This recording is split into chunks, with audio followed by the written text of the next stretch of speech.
बिस्मिल्लाहिर्रहमानिर्रहीम। अस्सलाम वालेकुम नाज़रीन। Skin whitening facial. आज मैं आपको एक बहुत ही आसान और सस्ता वाइटनिंग फेशियल के बारे में बता रही हूँ, जो आप इसे घर में बना सकते हो। इसे इस्तेमाल करने के बाद आपको फौरी तौर पर रिज़ल्ट आपके सामने आ जाएगा। इसके लिए आप 1 कप पानी लें, इसमें 1 चम्मच गोंद कतीरा डालें। 10 मिनट आप इसे चम्मच हिलाते रहें।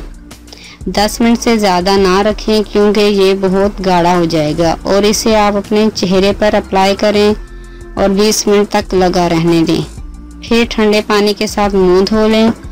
इसको आप हफ्ते में 1 बार इस्तेमाल करें और याद रखें, जो आपने मटेरियल तैयार किया है इसे आप सारा ही इस्तेमाल करें, दोबारा वही इस्तेमाल ना करें। और इंशाल्लाह ताला आपकी स्किन टाइट हो जाएगी और ग्रो करने लगेगी और आपकी झुर्रियाँ भी ख़त्म हो जाएंगी। अगर आपको हमारी वीडियो अच्छी लग रही है तो हमारी वीडियोस को लाइक करें और अपने सब दोस्तों से शेयर करें और साथ हमारे चैनल ऑनलाइन रेमेडीज़ को सब्सक्राइब करना ना भूलिएगा। मिलती हूँ मैं आपको एक नई वीडियो के साथ, तब तक के लिए अल्लाह हाफिज़।